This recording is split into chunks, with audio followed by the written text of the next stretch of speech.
Good evening and welcome to the December 13th meeting of the Auburn Board of Selectmen. This meeting is being recorded and streamed online. Is there anyone in the audience also recording? Seeing none, can we stand and salute the flag? I pledge allegiance to the flag of the United States of America and to the republic for which it stands, one nation, under God, indivisible, with liberty and justice for all.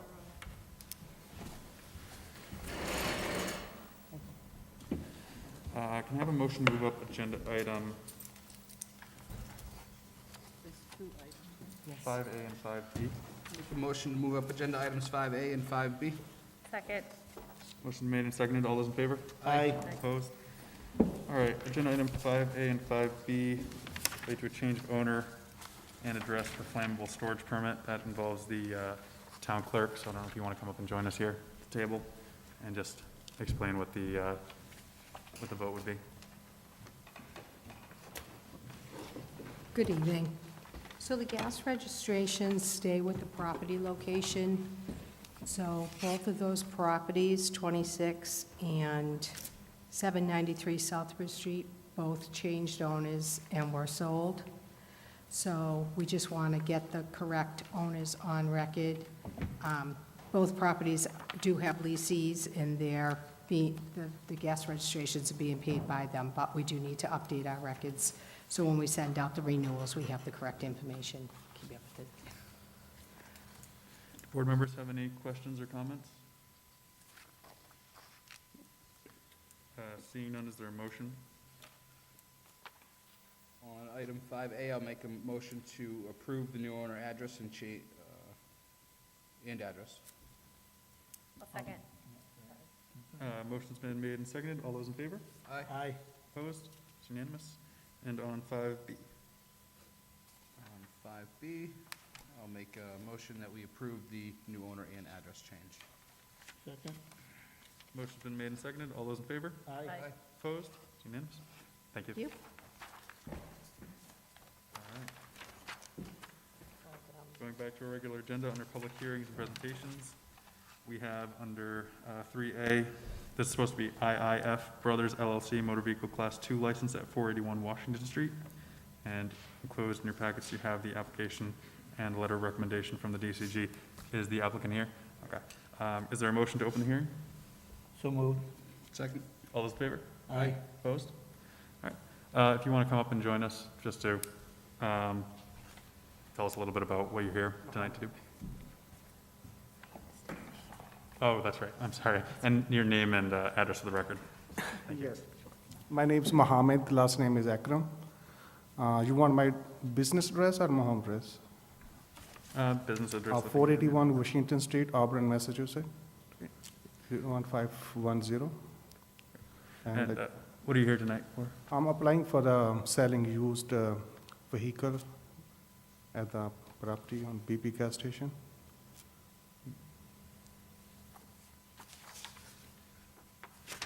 Do board members have any questions or comments with regard to the license? So, Yeah. through the chair, so you're looking to just sell a few vehicles through the BP? Yes. In the BP area? And if I'm looking at it right, is there like 7 spaces that or is that just a sample? It's whatever is the previous owner has, like, I think up to 10 cars or something. He gave me the map.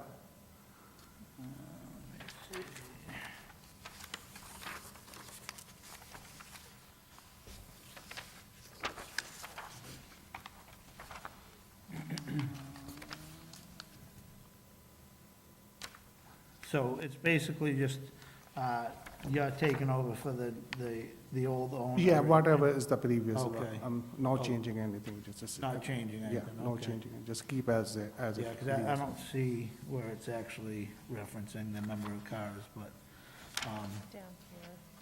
see it there? Yeah, Yeah, it's like right here. Oh, the other map. On the On proposed. that same one I was looking Yeah. at. little tiny right here and here.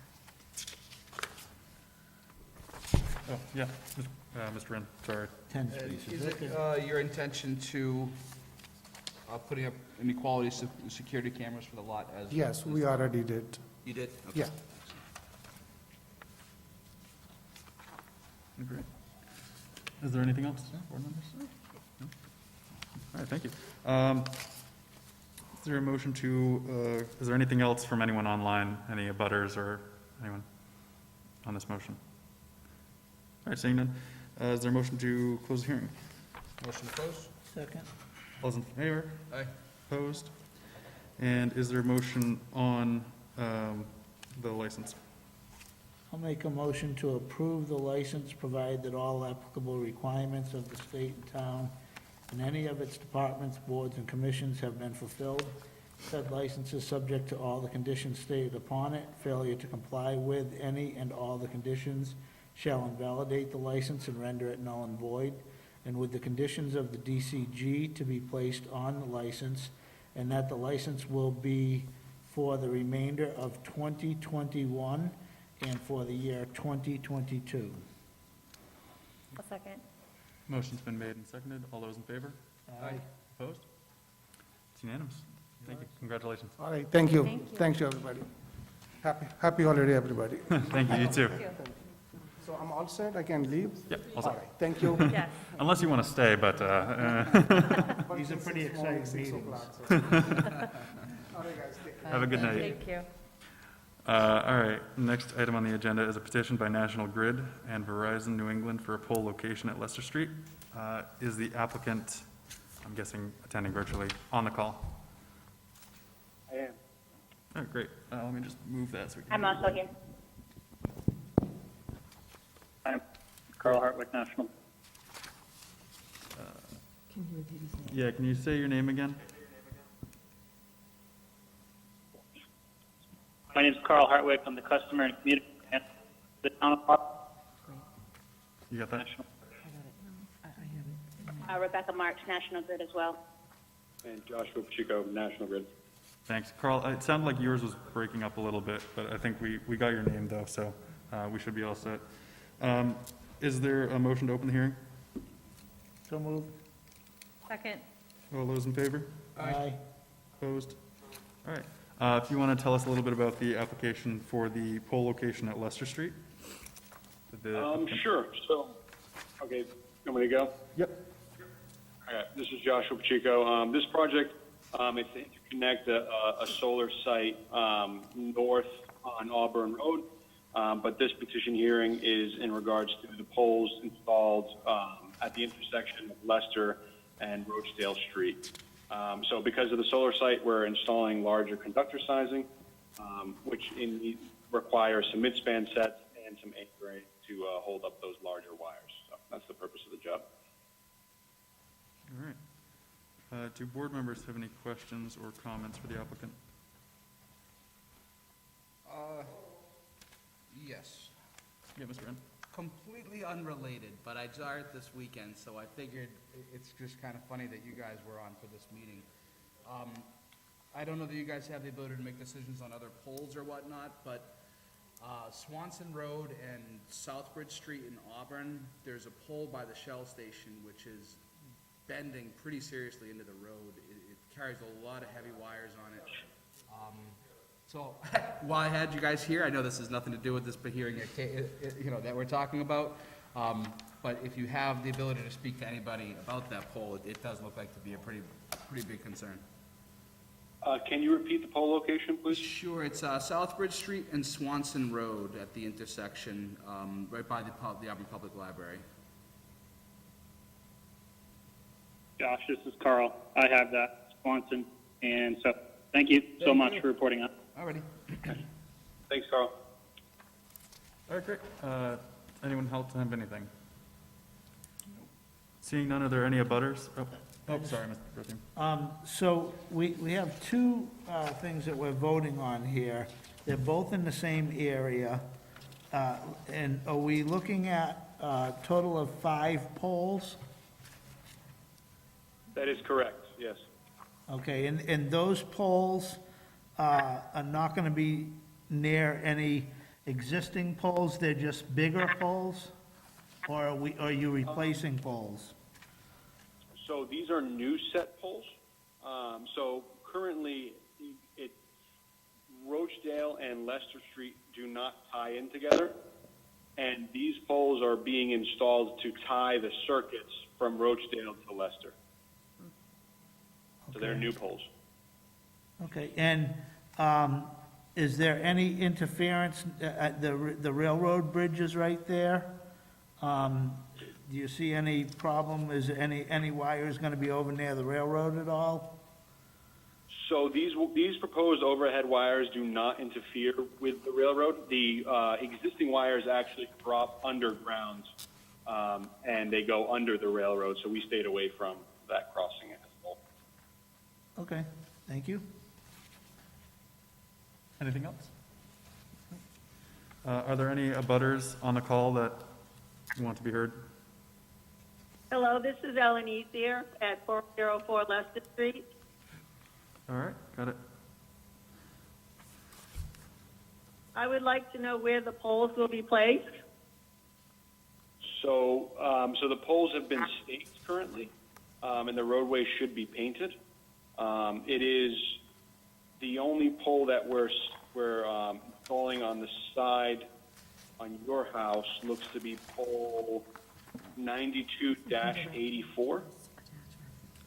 And it looks like the reason for that one is that there is a tree guy that we're trying to get rid of because it's no longer standard to connect to trees.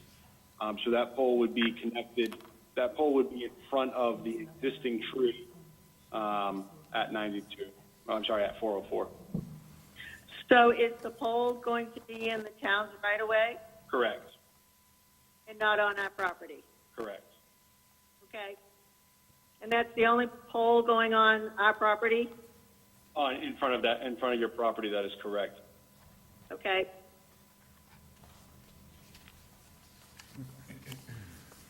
Ellen, you should have gotten a mailing with the map. I've just turned on the camera quickly to try to show it here. That might help you out with the locations, but it sounds like they were able to answer your question anyway. The map that was mailed to us is the one for just the 2 poles, not the 3. I think we got the wrong map.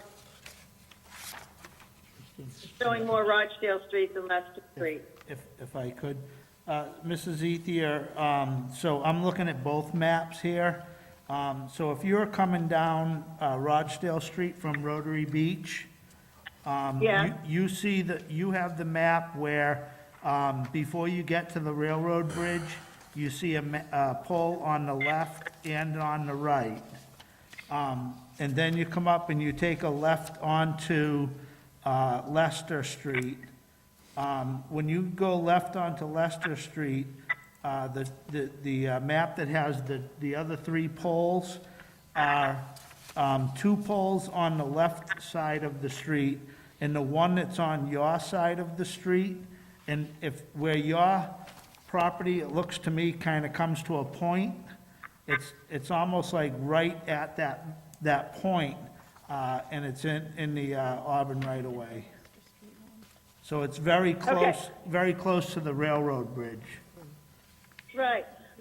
The initial letter that we received in MAP said the hearing was at 7:40, so I think we got the wrong information. I did look at your agenda for tonight, and I saw the map that went along with the 6:35 hearing is our property.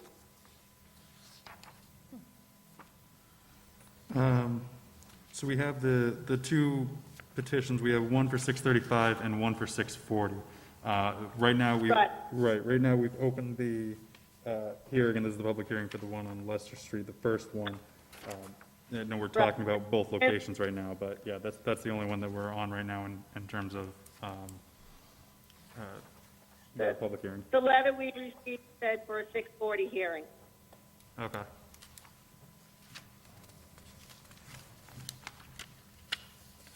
Do we have a copy of the letter? Yeah, our records are showing that they received the locations of the 3. That's the record that we got from National Grid, so National Grid would have to check Okay. to see what they sent, but we're showing that they got the correct information. Okay. So that would have to go through National Grid to see if they got the right time for public hearing.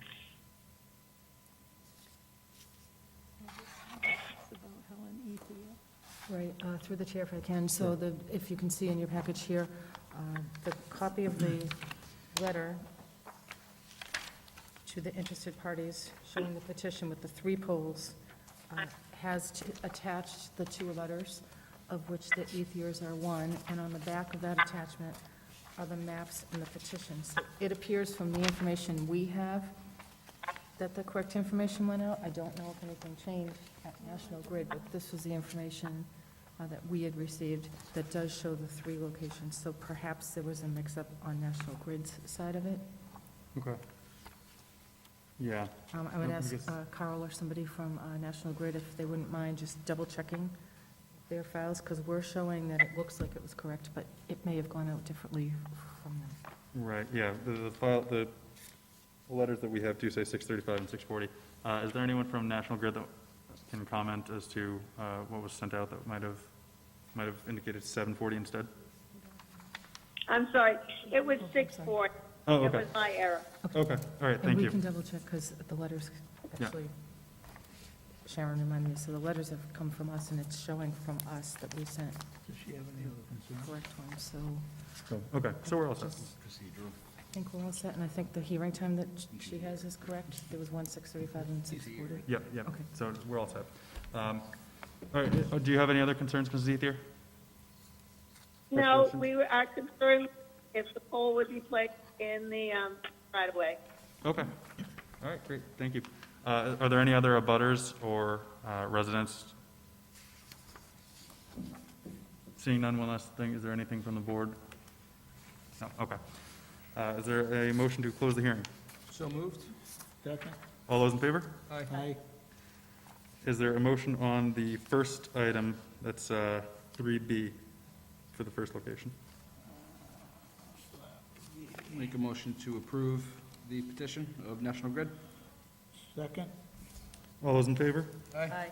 Opposed? All right, it's unanimous. Is there a motion to open the public hearing on 3C? So moved. Second. All those in favor? Aye. Opposed? It's unanimous. All right, so we've already talked about this one as well. I don't know if anyone from National Grid has anything to add to this second location, the one that's scheduled for 6:40. I think we covered the first part. It's the same project, literally the same line. Okay. Board members have any questions or comments? Again, it was already covered.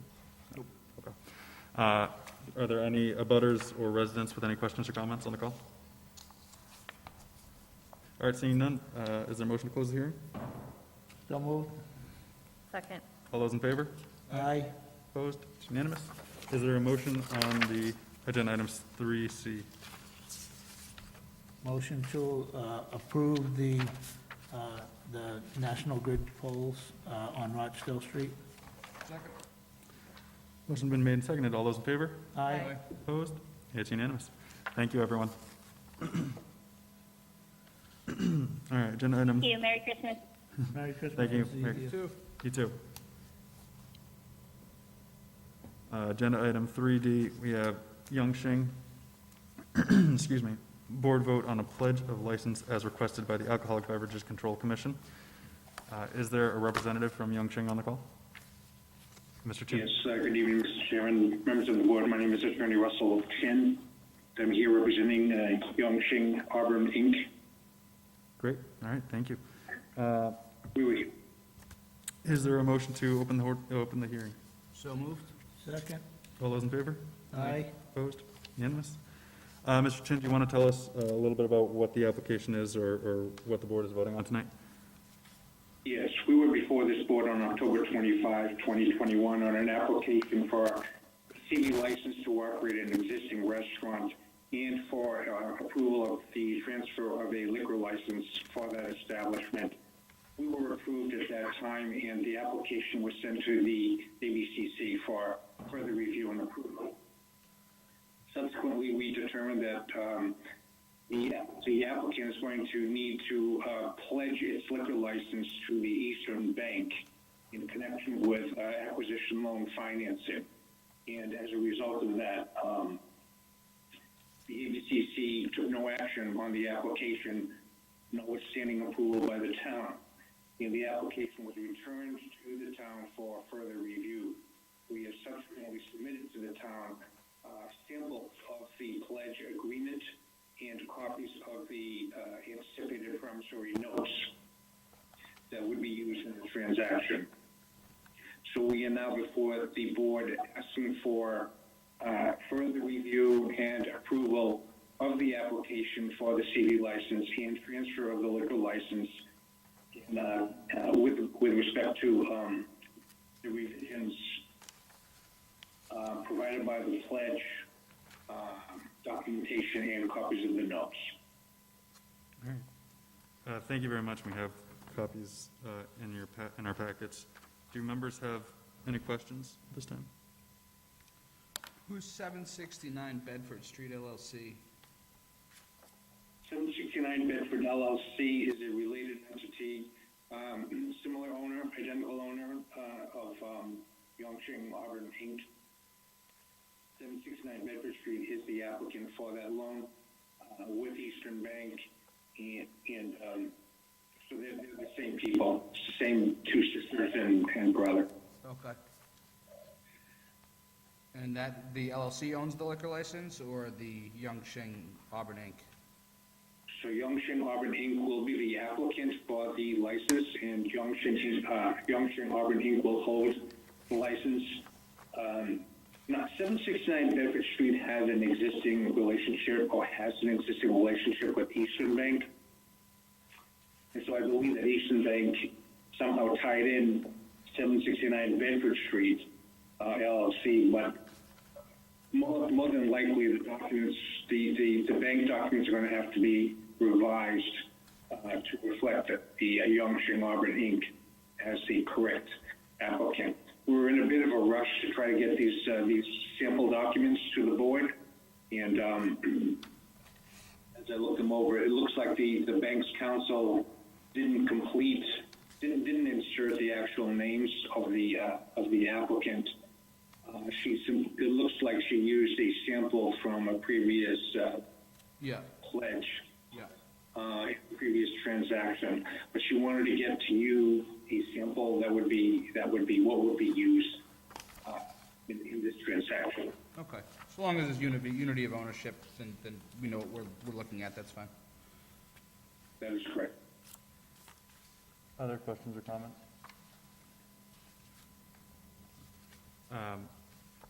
To our town manager, is it, should we be amending this document before we vote on it to include the names that were left out, or are we able to just vote on this tonight without?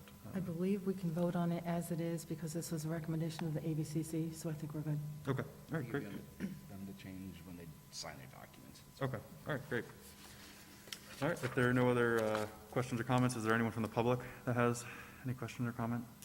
Guessing not. All right, great. Is there a motion to close the hearing? So moved.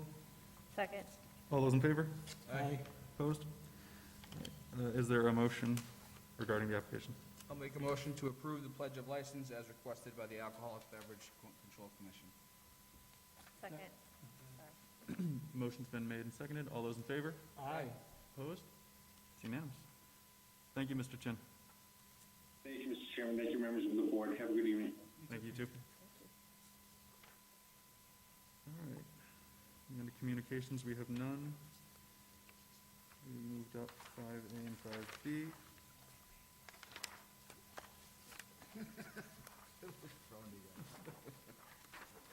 All right, 5C, discussion on our December meeting schedule, and potential vote to meet unless needed. So we typically don't meet on this last week of December. I don't think we have anything, at least we didn't the last time I talked. I'll ask the town manager if anything's come up. Thanks, through the chair. Right now, we don't foresee anything. If we could just, even if you decided to postpone it, if something were to come up that needed urgent action, we would get in touch with you, and we can always set up a remote meeting, even if people happen to be away or something that week.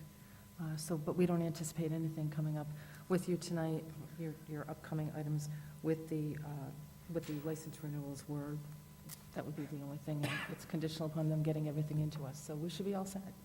Great. I don't know if board members have any reason that they want to meet on December 27th, but. Can't think of one. Except you'd miss us, right? That was it? All right. Is there a motion to not hold our December 27th, 2021 meeting? So moved. Second. All those in favor? Aye. Opposed? All right, it's unanimous. All right. 2022 annual license renewals. Members have the licenses in your packet. Yep. I'll turn it over to the town manager if you want to add anything to the. Sure, thank you. So just as a reminder, the license renewals are due by the end of the year. All of the license holders have been notified.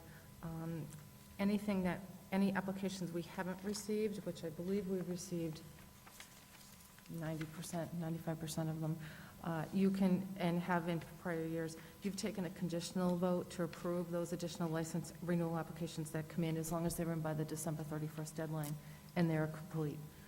And this is the entire list of all the licenses that would be renewed. And per your policies, you never require anyone to come in for a renewal, which is probably why there's nobody here tonight. Is that why there's no one here tonight? For this item. Board members have any questions or comments? Seeing none. Give you a second to look it over. It looked like everyone was still looking at it, but,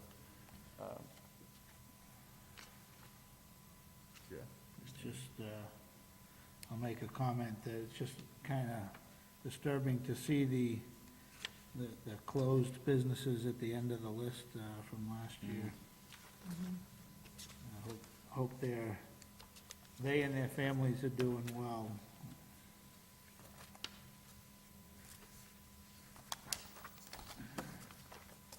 Other than that, I can make a motion to take a conditional vote to approve additional licenses? Do I think need to make take that? two votes. Yeah, I think you have to do. Two votes, okay.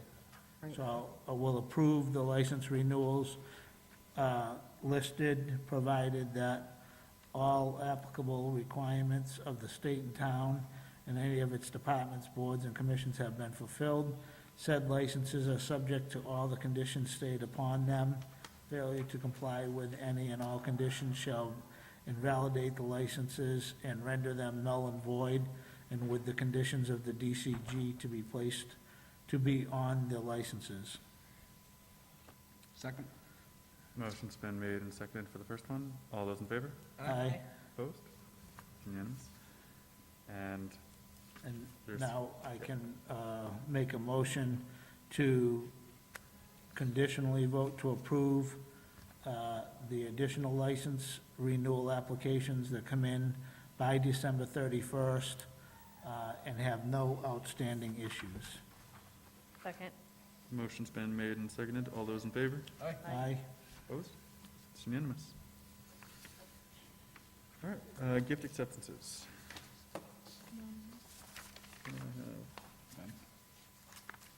Yeah, okay, right, that's it, it's under grant. None, proclamations, recognition, we have none.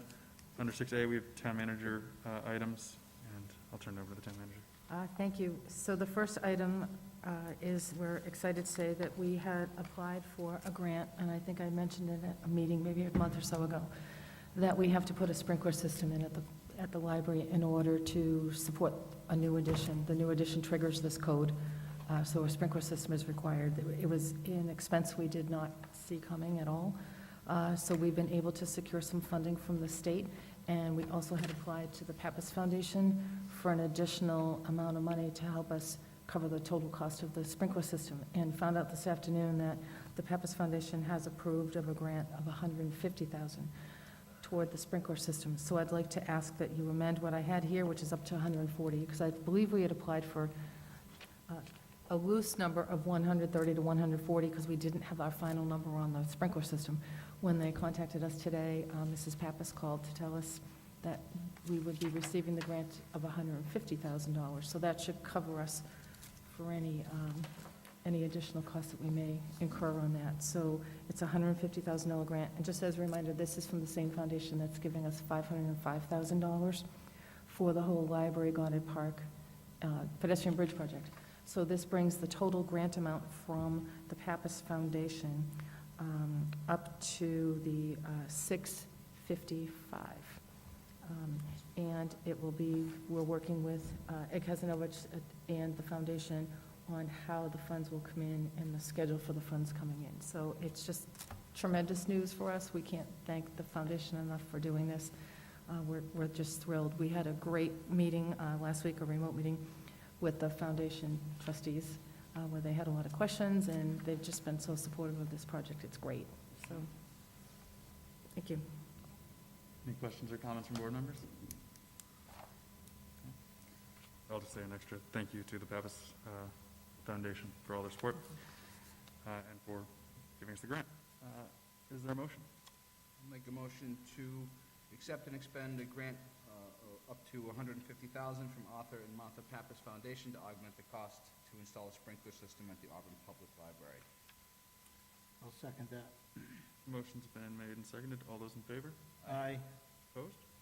I'd like to make a motion to further have the chair send a letter to the Pappas Foundation in thanking them for everything that they've done for the town of Auburn, including this last addition to the grant. I think that's a very good idea. Is there a second? Second. Yeah. Motion's been made and seconded. All those in favor? Aye. Opposed? It's unanimous. Thank you. And the next item on the agenda under town manager items is just a really brief update on the opioid litigation. As you know, this board authorized me 3 years ago to enter into the National Opioid Litigation lawsuit.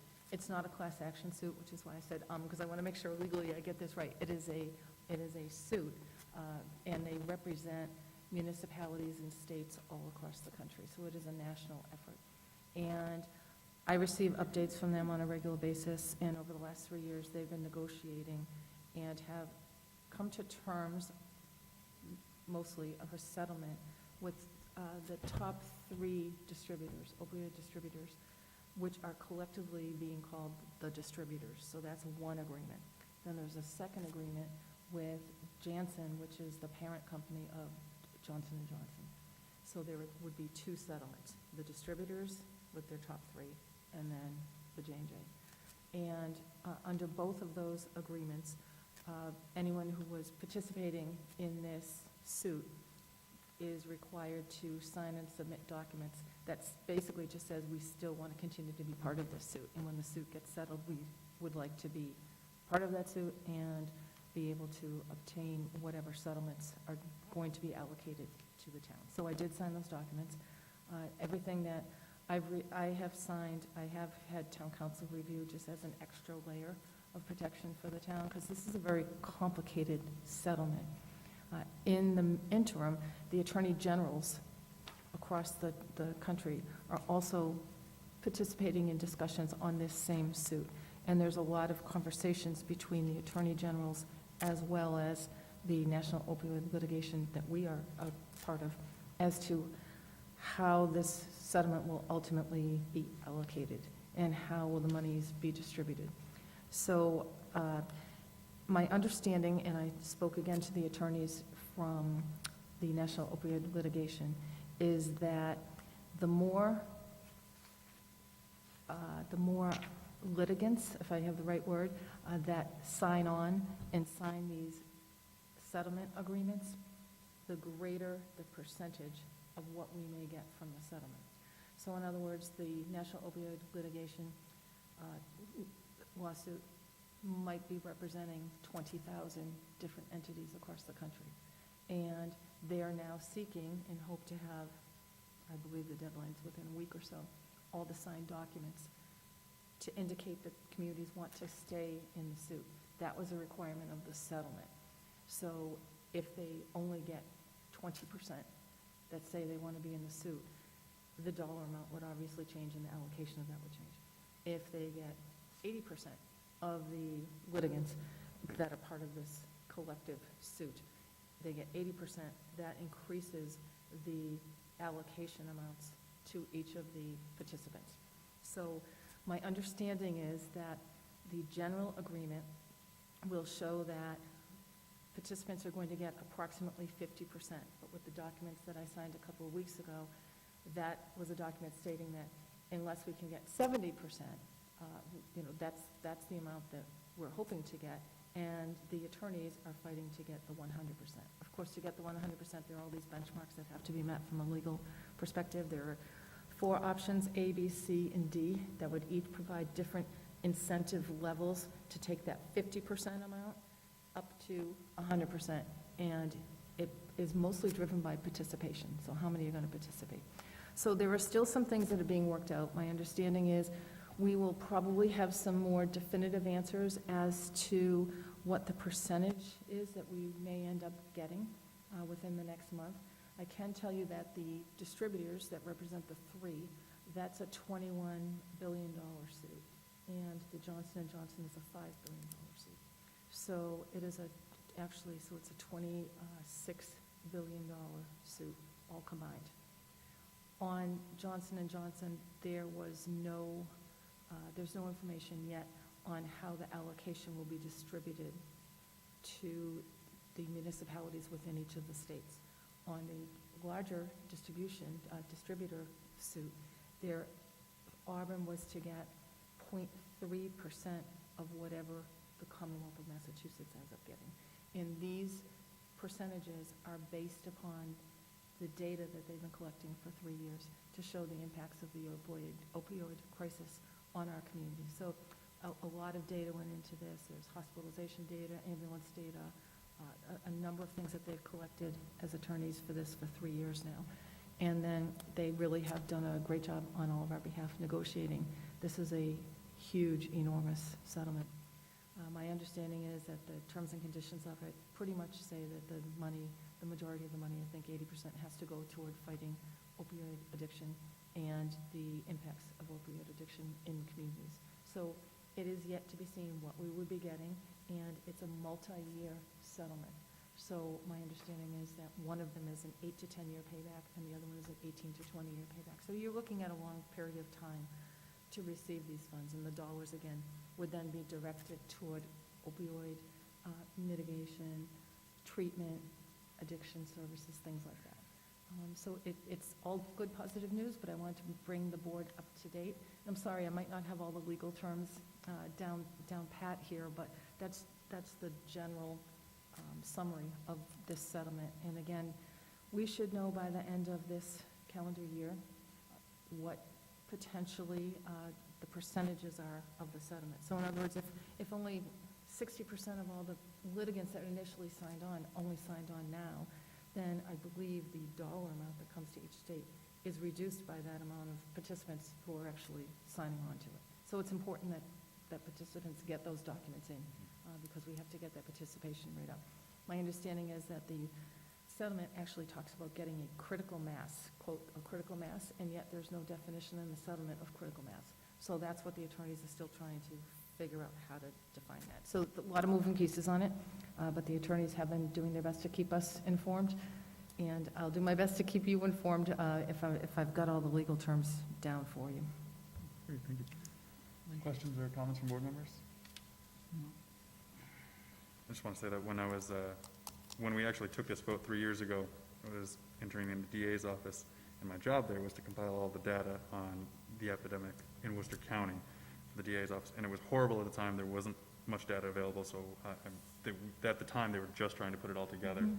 And even then, with what we had, which was very little, it was eye-opening to see the effects of the epidemic across Worcester County. I mean, you would not think that outside of going into it, I didn't think that outside of the city it would be as bad as it was.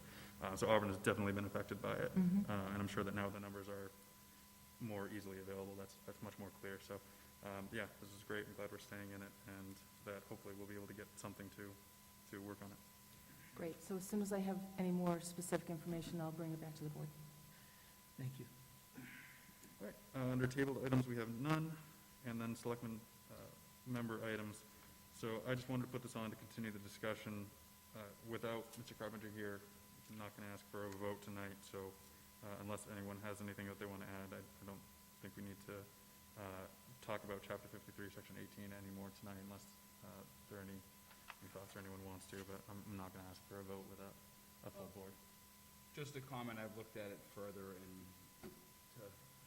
there's cost arguments which are not going to be persuasive to me. I feel like people on the marijuana vote reduced, and I think if we could do anything to help stop that and get people the right information for some of these votes, because they're loaded with double negatives, let's just call it what it is. So you have my full support, and I'll just like to state that again. All right, if there's nothing else, we have the minutes from October 25th, 2021. Are there any corrections, omissions from anyone? Seeing none, I'll accept them as read. And is there a motion? Motion to adjourn. Second.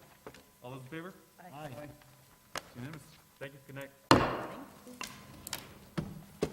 And happy holidays if we're still recording.